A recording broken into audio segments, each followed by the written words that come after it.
Sutra Trata yang menakjubkan.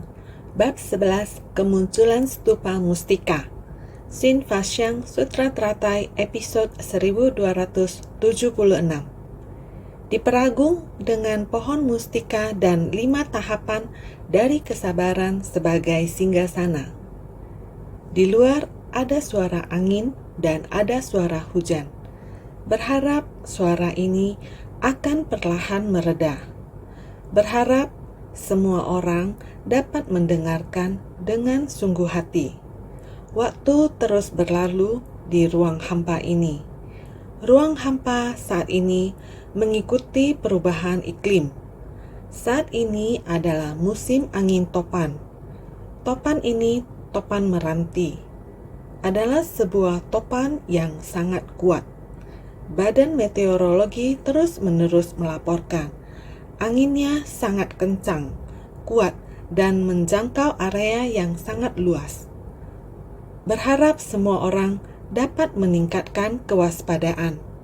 Berharap semua orang menggunakan hati yang paling tulus untuk berdoa.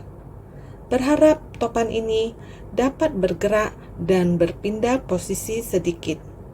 Jika bisa, sedikit lebih dekat ke arah laut. Hujan dan angin bisa sedikit mereda. Terhadap daratan, orang-orang akan aman. Doa ini tergantung pada orangnya. Semua orang harus menggunakan hati yang paling tulus. Dunia saha selalu seperti ini. Lingkungan dunia akan mengikuti fenomena alam. Oleh karena itu, ada 4 musim. Selama periode musim panas dan musim gugur, suhu umumnya akan lebih tinggi.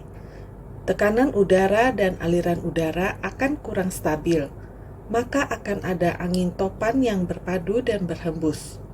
Khususnya beberapa tahun belakangan ini, ketika musim gugur, banyak terjadi angin topan.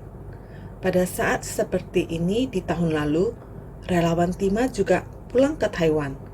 Semua dokter Tima dengan misi yang sama memiliki jalinan jodoh berkumpul di Ceci demi para makhluk yang miskin dan menderita. Mereka bersedia bersumbangsi. Setiap tahun sekali pada saat festival musim gugur, semua relawan Tima dari seluruh dunia berkumpul pulang ke Taiwan bersama dengan master merayakan festival musim gugur. Yang terpenting adalah mereka memiliki misi yang sama, bersama-sama diskusi dan saling berbagi cerita. Satu sisi berdiskusi tentang pengobatan. Sistem pengobatan di setiap negara berbeda-beda. Ada perbedaan. Semua orang dapat berkumpul di satu tempat dan saling berbagi pengalaman. Juga dapat menambah pengetahuan. Praktek kesehatan yang berbeda, lingkungan, keadaan ekonomi, pengobatan medis, dan lain-lain. Saling berbagi dan menyerap informasi satu sama lain. Memahami sistem pengobatan internasional. Pada saat yang sama, juga dapat saling memahami. Para dokter Ceci yang mempunyai misi yang sama bergabung dengan Ceci demi orang setempat yang miskin dan menderita di setiap negara. Bagaimana bersumbangsi? Apakah di tempat tersebut juga terdapat bencana alam? Di tempat terjadinya bencana alam, para anggota medis dari Tima, apoteker, dan lain-lain, mereka bersama-sama dengan insan Ceci pergi memberikan perhatiannya, pergi memeriksa penyakitnya, pergi merawat lukanya. Ataupun di tempat miskin dan menderita, di mana orang yang sakit tidak bisa mencari pengobatan di luar, sehingga dokter, relawan, perawat, apoteker, sekelompok orang ini masuk ke sana menaruh perhatian terhadap keluarganya, memahami derita dan penyakitnya. Ataupun ada yang perlu mengganti obat, ada yang perlu dibersihkan lukanya. Demikianlah tenaga medis dan relawan dengan cinta kasihnya tersebut mendatangi keluarga orang yang miskin dan menderita ini. Ini adalah bodhisatwa dunia. Ini adalah tabib agung dunia. Mereka bersedia bersumbangsi dengan segenap tenaga demi orang yang miskin, sakit, dan menderita, menjadi dewa penolong dalam kehidupan mereka. Semua ini adalah bodhisatwa dunia. Bahkan mereka juga secara berkala pergi ke sana memberikan pendidikan tentang kebersihan, pendidikan tentang kesehatan umum, dan lain-lain. Demi menjaga kesehatan para makhluk, banyak negara melakukan ini, seperti Timah Filipina. Pertemuan tahunan Timah ditetapkan pada kalender Imlek bulan 8 hari ke-15. Sebenarnya dimulai dari Filipina. Mereka melakukan baksos di pulau terpencil. Setiap kali mereka pergi, ada banyak orang sakit. Mereka mengirim laporan pulang. Saya berkata demikian. Memang, saya sangat berterima kasih pada semua orang. Saya tidak dapat pergi ke sana. Jika kalian bisa, datang ke sini. Dokter sangat bersukacita mendengarnya. Mendengar kabar demikian, Wakil Kepala Rumah Sakit, Dr. Leh, membawa sekelompok dokter pulang tepat pada festival musim gugur. Mereka merayakan festival musim gugur di sini. Ketika mereka mau pulang, saya bertanya kepada mereka, apakah masih bersedia pulang ke Taiwan untuk merayakan festival musim gugur tahun depan? Mereka menjawab, sangat baik. Jika kami bisa pulang merayakan festival musim gugur bersama dengan master setiap tahun. Melihat bulan, kami akan sangat bersukacita. Demikian, sangat baik. Datang lagi ke sini tahun depan. Demikianlah setiap tahun di festival musim gugur, mereka datang merayakan festival musim gugur di Gria Chingse. Dalam ingatan saya, ini sama saja pada hari festival pertengahan musim gugur ini, mengangkat kepala untuk melihat bulan. Apakah bulan akan muncul? Apakah langit cerah? Kadang-kadang, awan hitam menutup langit. Orang akan sangat khawatir. Malam ini mungkin tidak dapat melihat bulan. Mungkin hujan sedikit. Ini tidak masalah. Semua orang tetap seperti biasa, menyusun kursi dan meja di luar. Sama juga mereka berada di luar. Ternyata ada beberapa kali dalam beberapa tahun lalu turun hujan gerimis. Namun semua orang masih demikian. Di tengah gerimis, penuh dengan sukacita. Sebentar saja, hujan sudah berhenti. Mengangkat kepala melihat bulan sudah keluar, di mana manusia dan bumi selaras. Di atas langit juga terdapat bulan purnama. Di tengah kekhawatiran, kita dapat merasakan sukacita yang besar. Demikianlah asosiasi relawan Timah dari masing-masing negara mengambil kesempatan ini untuk pulang kampung halaman batin. Mengapa pertemuan para dokter Timah diadakan setiap festival musim gugur? Selama festival musim gugur, iklim terkadang hujan di musim gugur. Dan untuk beberapa tahun terakhir dibarengi dengan angin topan. Sudah beberapa tahun berturut-turut, tahun lalu juga topan. Peringatan topan, pertemuan anggota Timah masih akan diadakan seperti biasa dan akan diadakan di Hualien. Sampai pada hari penutupan acara, topan akan tiba di daratan. Jadi, ketika sudah waktunya bagi semua orang untuk kembali, jadwal kereta terdampak. Apakah keretanya masih jalan? Apakah masih belum dibuka? Utamakan keselamatan. Tunda di tempat ini sedikit lebih lama, supaya semua orang dapat pulang dengan selamat dan penuh sukacita. Pada tahun ini juga terjadi angin topan. Hati Master menjadi sangat khawatir. Saya berharap semua insan bisa berdoa dengan hati yang tulus, sehingga kita semuanya dapat melewati ini dengan aman. Dengan cinta kasih dari semua insan, biasanya kita bersumbangsi untuk orang lain di tempat masing-masing. Sangat langka bagi orang yang memiliki tekad yang sama untuk berkumpul bersama di satu tempat. Semua orang memiliki jalinan jodoh untuk bertemu, saling menginspirasi, dan memberikan motivasi kepada satu sama lain. Dengan demikian, saling memperkuat tekad satu sama lain, memperkuat cinta kasih semua orang, berharap tidak melewatkan jalinan jodoh seperti ini. Kemarin malam, semua orang telah tiba dengan selamat. Sekarang, mereka semua berada di Aula Jingsi. Saya berharap semua orang datang dengan penuh sukacita. Tuan rumah yang berada di Taiwan juga menyambut mereka dengan sepenuh hati. Berharap semua orang dapat menjalin jodoh baik dan mengembangkan kebijaksanaan. Ini adalah kesempatan yang bagus untuk memupuk berkah dan kebijaksanaan secara bersamaan. Saya merasa sangat bersyukur dan merasa sangat terharu. Setiap hari saya mengucap terima kasih dan terharu. Kata-kata seperti ini tidak akan pernah berhenti mengucapkan. Baiklah, sekarang hujan telah berhenti. Bukankah saya harus mengejar waktu? Mari. Perkotaan, daerah pemukiman, gunung dan sungai tidak tahu bagaimana menjadi tiada. Tanah murni tampak jelas dan tanah kotor tak tampak. Membedakan murni atau kotor adalah pandangan dari sentimen umum. Sekiranya kondisi batin adalah identik, bagaimana ada beda murni dan kotor? Maksud dari ini adalah ingin memberitahukan kepada kita semua, kita kemarin telah mengatakan bahwa di daerah pemukiman atau perkotaan atau pedesaan dan lain-lain, semuanya menjadi tiada.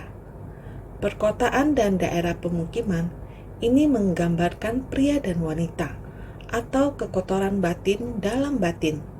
Kondisi batin yang tidak selaras, pikiran kacau dan kotor, di mana terdapat kumpulan dari Buddha Dharma, maka semua ini menjadi tiada. Gunung dan sungai tidak tahu bagaimana menjadi tiada. Walaupun gunung, sungai, lembah, bukit, semuanya tiba-tiba menjadi rata dan datar, karena seluruh belahan raga Buddha telah berkumpul. Tentu tidak ada lagi tanah yang tidak datar. Dataran tinggi dan rendah semuanya harus menjadi sangat datar, seperti lapis lazuli, tanah yang datar. Tanah murni tampak jelas dan tanah kotor tak tampak. Membedakan murni atau kotor adalah pandangan dari sentimen umum. Seperti yang kita bahas sebelumnya, apa yang murni dan apa yang kotor. Ini semua tergantung kepada pikiran kita sendiri. Apakah kita menghadapi orang lain dengan pikiran yang murni? Ketika berbicara tentang orang, materi, dan objek, mendengarkan dharma dan lainnya, apakah kita mendekati mereka dengan pikiran yang murni? Atau apakah kita membawa kerisauan dan kekotoran dalam diri kita? Sebenarnya semua ada dalam sebersit niat. Membedakan murni atau kotor adalah pandangan dari sentimen umum. Baik dan buruk dibedakan dalam batin manusia. Maka sekiranya kondisi batin adalah identik, bagaimana ada beda murni dan kotor? Jika kita dapat terus-menerus mempertahankan kondisi batin yang tidak berubah ini, tanpa ada pemikiran yang membeda-bedakan, batin kita murni tanpa kekotoran. Jika kita dapat melakukan ini, maka seluruh dunia akan menjadi tanah suci. Ketika batin murni, negeri akan termurnikan. Ketika batin manusia murni, dengan sendirinya negeri akan menjadi murni. Prinsip dari kebenaran tunggal adalah demikian setara, tanpa perbedaan satu sama lain. Ini yang disebut non-dualitas. Bodhisattva memahami dan memasuki prinsip penuh kesetaraan dari kebenaran tunggal. Ini adalah memasuki pintu dharma dari prinsip non-dualitas. Sifat hakiki adalah bukan baji, juga bukan tidak baji. Ini dinamakan non-dualitas. Dalam pandangan orang awam, agregat skanda dan elemen kesadaran datu adalah dua hal berbeda, dualitas. Sedangkan orang bijak memahami dengan jelas kalau sifat mereka adalah serba sama, non-dualitas. Sifat yang non-dualitas adalah sifat Buddha. Sehingga dikatakan, prinsip dari kebenaran tunggal adalah demikian setara. Kebenaran tunggal dari ajaran kendaraan besar adalah demikian setara. Meskipun Buddha mengajarkan tentang kekosongan dan keberadaan, semua itu adalah demi sifat hakiki tahta kita, berharap agar kita bisa membukanya, karena kapasitas para makhluk tidak sama. Sang Buddha mesti mengajarkan tentang kekosongan dan keberadaan. Sebenarnya semua ini adalah prinsip dari kebenaran tunggal. Demikianlah sifat hakiki tahta adalah setara. Jadi, tanpa perbedaan satu sama lain. Tidak ada perbedaan apakah dia ternoda sedangkan saya murni. Bukan karena Buddha selamanya merupakan yang maha tercerahkan. Bukan karena para makhluk selalu ternoda. Bukan demikian. Buddha juga mulai membina diri dari tataran orang awam. Dari orang awam sampai mencapai penerangan sempurna. Bila Buddha bisa melakukan ini, para makhluk awam seperti kita pun juga bisa mencapai kebuddhaan. Setiap orang adalah setara, jadi kita bisa berkata bahwa ini adalah non-dualitas. Buddha membahas tentang niat tunggal. Batin Buddha dan batin makhluk adalah tiada beda. Karena ketiga ini tiada beda, mereka semua adalah satu. Bagaimana mungkin ada dua? Jadi ini adalah non-dualitas. Bodhisattva memahami dan memasuki prinsip penuh kesetaraan dari kebenaran tunggal. Ini adalah memasuki pintu dharma dari prinsip non-dualitas. Bodhisattva sudah menghayati dan memahaminya, dan Buddha telah memberikan peramalan kepada mereka. Mereka sudah membangkitkan tekad luhur untuk hanya mengikuti Buddha dan menapaki jalan Bodhisattva. Sifat hakiki adalah bukan baji, juga bukan tidak baji. Ini dinamakan non-dualitas. Sifat hakiki kita semua tidak baik dan tidak jahat. Tidak ada yang baik dan tidak ada yang jahat. Begitu mantap dan seimbang.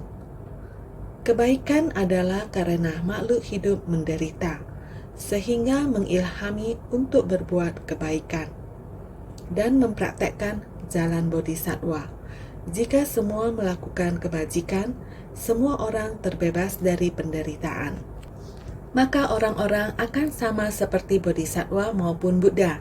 Hatinya selalu dapat bersikap seimbang, hening dan jernih. Tidak ada yang tinggi dan rendah, seimbang dan mantap. Maka bukan baji, juga bukan tidak baji. Tidak ada yang baik dan juga tidak ada yang jahat. Tidak ada yang tinggi dan rendah. Bukan seperti dunia saha. Ada gunung tinggi, maka akan ada jurang yang dalam. Tidak ada. Batin kita sangat tenang seperti tanah lapis lajuli, jernih dan mantap. Maka dikatakan agregat skanda dan elemen kesadaran datu. Agregat adalah 5 agregat. Elemen kesadaran datu adalah 18 alam kesadaran, seperti yang telah kita katakan sebelumnya. 5 agregat yaitu rupa, perasaan, persepsi, dorongan pikiran dan kesadaran. Rupa dari luar menggoda indera penglihatan kita. 6 akar indera, 6 objek indera, dan 6 kesadaran. 3 dikali 6 menjadi 18. Dibagi menjadi 18 alam kesadaran, di mana makhluk awam di 18 alam kesadaran ini menciptakan kerisauan. Buddha dan Bodhisattva Tidak ada 18 alam kesadaran dan 5 agregat ini. Semua ini adalah non-dualitas. Orang awam memiliki dua pandangan, yakni ada 5 agregat dan ada 18 alam kesadaran. Dalam pandangan orang awam adalah dua hal berbeda atau dualitas. Namun bodhisattva tidak punya pandangan seperti ini. Mereka adalah non-dualitas. Tiada kebajikan dan tiada kejahatan. Dalam 5 agregat dan 18 alam kesadaran, bodhisattva tidak membedakan kebajikan atau kejahatan. Namun bagi makhluk awam, dalam 5 agregat dan 18 alam kesadaran, mereka menciptakan banyak kerisauan dan kegelapan batin. Sehingga mereka pula yang menciptakan dualitas, yakni kebajikan dan kejahatan. Maka bila hendak melatih diri, kita mesti kembali ke sifat hakiki kita. Tidak ada kebajikan maupun kejahatan. Semua orang adalah sama, sehingga semua orang dapat menikmati keheningan dan kejernihan, kondisi di mana tiada perbedaan. Ini adalah yang paling indah dan menakjubkan.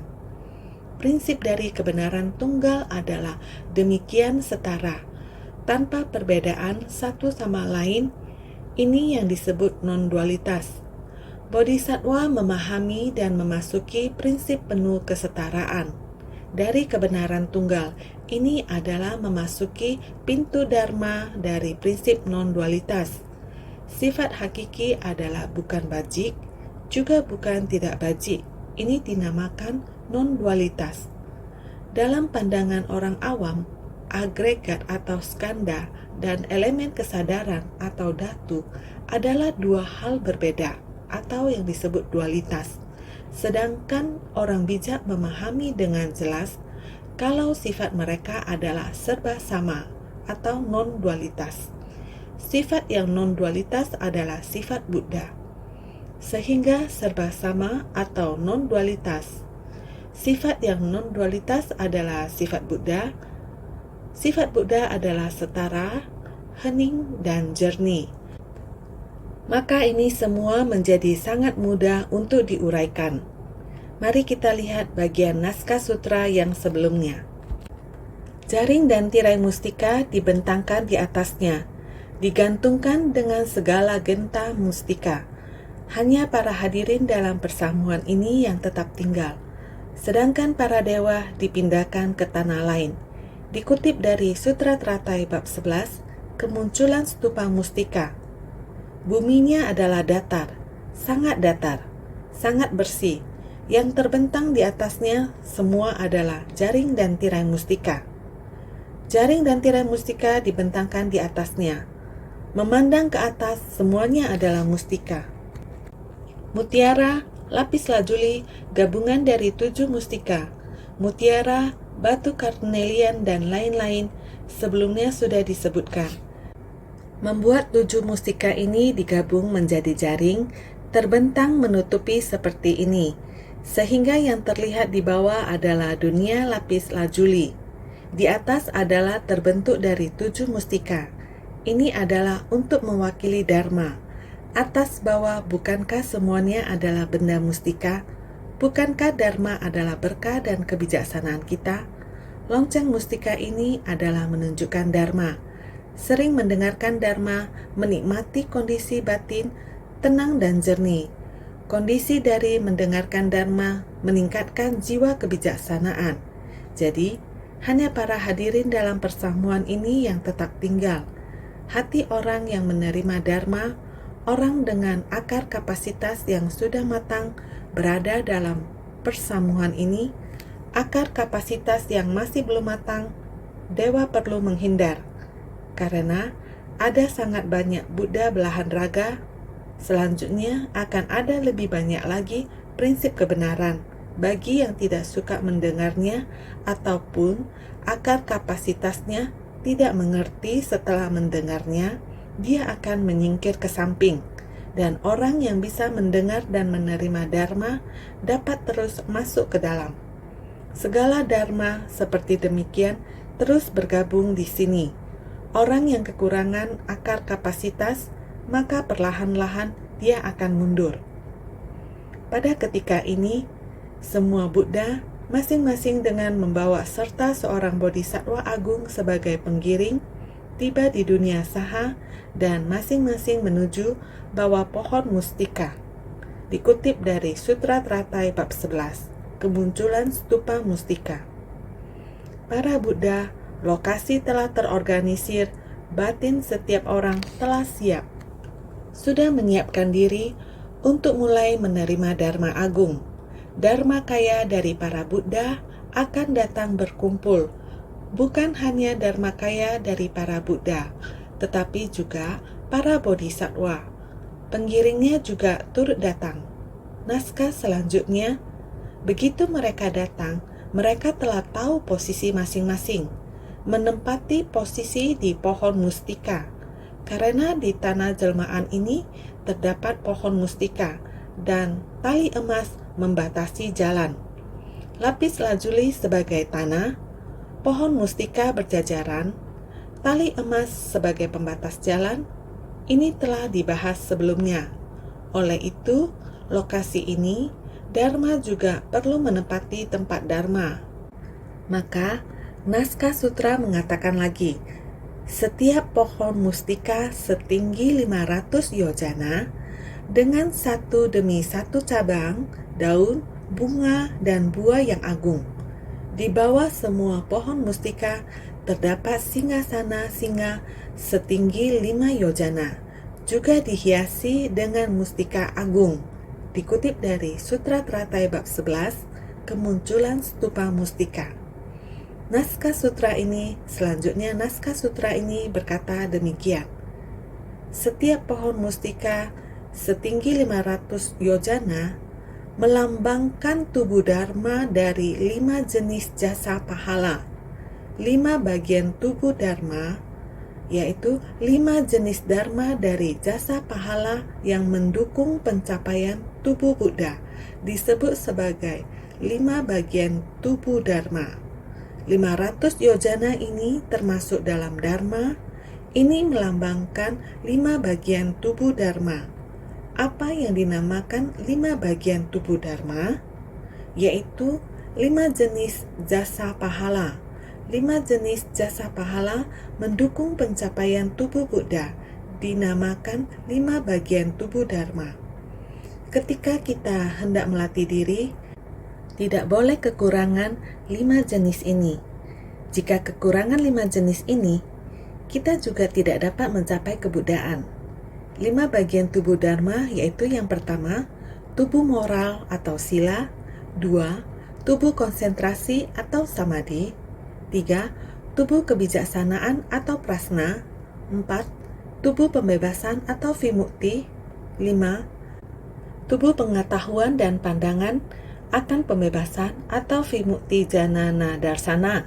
Pertama adalah tubuh moral atau sila. Sila ini sila tentang apa? Sila 3 karma, tubuh, ucapan, dan pikiran. 3 karma, 5 bagian tubuh Dharma. Yang pertama tubuh moral atau sila. 3 karma dari Tathagata adalah bebas dari segala kesalahan. Ketika berbicara, harus berbicara dengan sungguh hati. Terkadang hanya perbedaan satu kalimat akan menyebabkan sumber petaka. Jadi, kita harus sangat berhati-hati dalam berbicara. Anak-anak Dharma lahir dari ucapan Buddha. Dharma keluar dari mulut. Setiap kata-kata yang dikeluarkan oleh Sang Buddha adalah Dharma.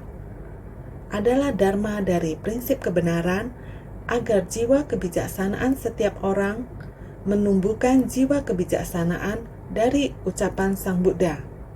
Ini adalah karma ucapan murni Buddha. Tubuh, setiap tindakan Sang Buddha tidak lain adalah teladan kehidupan, datang dan pergi. Tempat yang dilalui oleh Buddha tidak lain adalah jalinan jodoh, dengan benih sebab dan kondisi pendukung untuk menyelamatkan para makhluk. disesuaikan dengan kapasitas dan kondisi pendukung para makhluk. Beliau manifestasi di mana saja. Sekarang memiliki jalinan jodoh dengan dunia saha. Datang dan pergi. Dengan tubuh ini, datang ke dunia ini sebagai teladan bagi manusia. Guru pembimbing dari 3 kelompok alam. Ayah penuh kasih sayang dari 4 jenis kelahiran. Tidak terlepas dari wujud tubuh ini untuk memberi pengajaran kepada para makhluk. Oleh karena itu, tubuh, ucapan, dan pikiran, niat Buddha tidak perlu dibicarakan lagi. Selamanya kondisi batin hening dan jernih. Meskipun hati belas kasih untuk semua makhluk di bumi ini tidak ada habisnya, namun dapat selamanya nyaman dan leluasa. Kondisi batin hening dan jernih ini adalah niat Sang Buddha selamanya murni. Ini adalah sila yang dititik beratkan oleh Sang Buddha. Inilah pelatihan diri yang harus kita asah, mengasah sampai pikiran tak tergoyahkan, tidak terpengaruh oleh kondisi luar, kadang naik, kadang turun. Tidak ada selamanya tenang. Kedua adalah tubuh konsentrasi atau samadhi harus stabil. Batin sejati dari Tathagata adalah hening dan padam. Jadi, bebas dari segala pikiran penuh khayalan. Ini adalah ketetapan pikiran dari Buddha. 5 bagian tubuh Dharma. Yang kedua, tubuh konsentrasi atau samadhi. Batin sejati dari Tathagata adalah hening dan padam, bebas dari segala pikiran penuh khayalan. Yang ketiga, tubuh kebijaksanaan atau prasna. Kebijaksanaan sejati dari Tathagata adalah sempurna dan terang, memahami dengan jelas akan sifat dan karakteristik dari segala fenomena dharma. 3 adalah tubuh kebijaksanaan atau prasna. Kebijaksanaan atau prasna karena kekuatan batinnya selalu dalam kondisi samadhi, tidak ada fluktuasi kerisauan.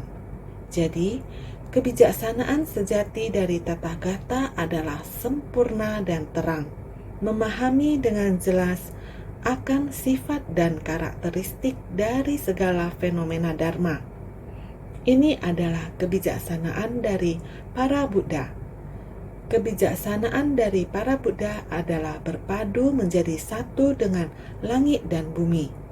Tiada satu pun yang tidak diketahui, tiada satu pun yang tidak bisa. Ini adalah kebijaksanaan sejati yang sempurna dan terang. Inilah tubuh Dharma kebijaksanaan. 4 adalah tubuh pembebasan atau vimukti. 5 bagian tubuh Dharma. 4. Tubuh pembebasan atau vimukti, tubuh dan batin dari Tathagata adalah bebas dari segala ikatan.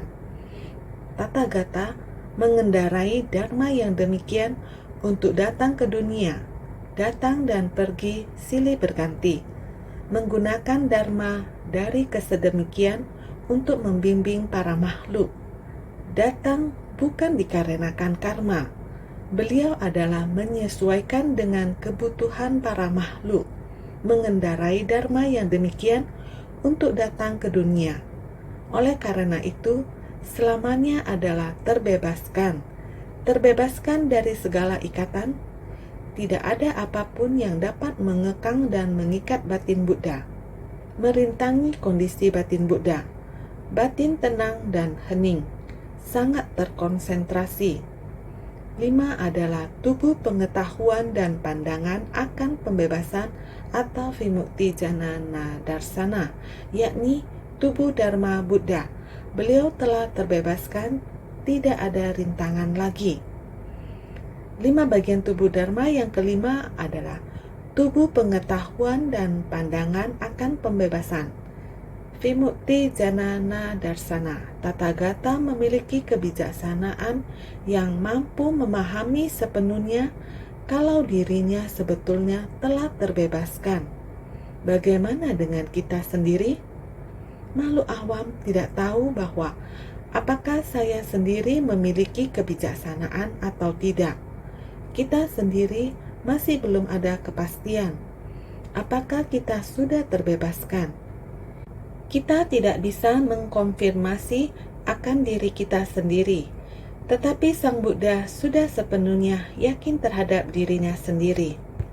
Memiliki kepercayaan diri, memastikan diri sendiri bukan datang karena kekuatan karma, adalah mengendarai dharma yang demikian ke dunia. Kelima ini disebut 5 bagian tubuh dharma. Ini membutuhkan waktu yang sangat panjang untuk mengatasinya. Dengan membina diri baru bisa mendapatkannya. 5 bagian tubuh dharma menempati tempatnya, lokasi mereka. Dharma ini harus kembali pada posisinya. Ini bagian dari 5 bagian tubuh dharma. Dengan satu demi satu cabang, daun, bunga, dan buah yang agung. Cabang adalah perumpamaan untuk bentuk fenomena. Dalam setiap bentuk terdapat banyak perbedaan.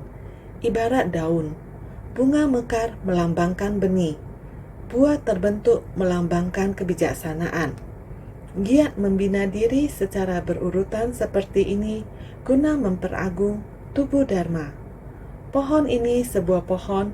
Ketika batang pohonnya mulai tumbuh berkembang, cabangnya tumbuh subur. Dengan cabang yang sangat banyak, cabang akan ada daun. Ada cabang, ada daun. Dengan demikian, kita melihat bagaimana cabang tumbuh dan daun muncul. Ini sungguh agung. Ada banyak fenomena di dunia. Prinsip kebenaran harus merespon dunia. Seperti pohon tersebut, jika pohon ingin tumbuh subur, ia perlu memiliki cabang dan daun. Ini adalah perumpamaan bentuk fenomena. Bunga mekar melambangkan benih. Buah terbentuk melambangkan kebijaksanaan. Ketika pohon ini, dahan dan daun rimbun, dengan sendirinya ia akan berbunga. Bunga mekar itulah benih. Apapun jenis pohonnya, itulah jenis bunga yang akan mekar. Saat bunga mekar, itulah benih. Setelah bunga mekar, di dalamnya ada buah, itulah bijinya. Jadi, buah terbentuk melambangkan kebijaksanaan. Ketika benih biji keluar, adalah melambangkan kita dapat mewariskan lagi. Dalam pelatihan diri, tidak boleh berhenti di tengah jalan.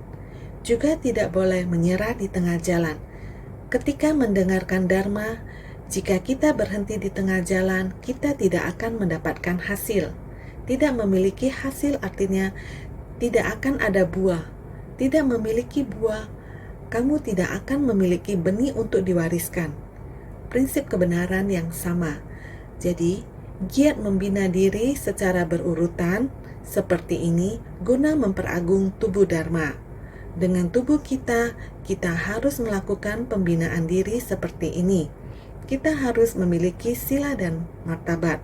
Disiplin ini menunjukkan tahapan proses pembinaan diri kita. Di bawah semua pohon mustika terdapat singgasana, singa setinggi 5 yojana. Pohon adalah ikrar dan praktik. Singgasana melambangkan kekosongan dan keheningan. Tenang dalam prinsip kebenaran dinamakan singgasana. Kita harus membangkitkan ikrar. Kita harus praktek dengan tindakan nyata. Singgasana adalah kekosongan dari segala fenomena dharma sebagai tahta. Kita harus mengenakan jubah kesabaran. Kita harus menerima kekosongan dari segala fenomena dharma sebagai tahta. Kita harus memasuki ke maha welas asihan sebagai kediaman. Prinsip kebenaran yang sama sehingga tenang dalam prinsip kebenaran dinamakan singgasana. Semua prinsip kebenaran ini dikumpulkan. Inilah singgasana. Prinsip kebenaran merupakan singgasana singa. Sehingga singgasana setinggi 5 yojana. Tempat duduk ini juga ada 5 yojana. Ini menandakan harus adanya 5 tahapan dari kesabaran. Singgasana setinggi 5 yojana adalah 5 tahapan dari kesabaran. 5 tahapan dari kesabaran. 1. Kesabaran dari pengendalian. 2. Kesabaran dari keyakinan. 3. kesabaran dari penyesuaian. 4. Kesabaran tanpa kemunculan. 5. Kesabaran dari pemadaman. 5 tahapan dari kesabaran. Yang pertama, harus sabar dari penundukan. Sabar artinya mampu menekan. Kesabaran dari penundukan atau pengendalian diri yaitu mampu menekan. Kesabaran artinya dapat bersabar atau dapat menahankan kesulitan dengan tenang.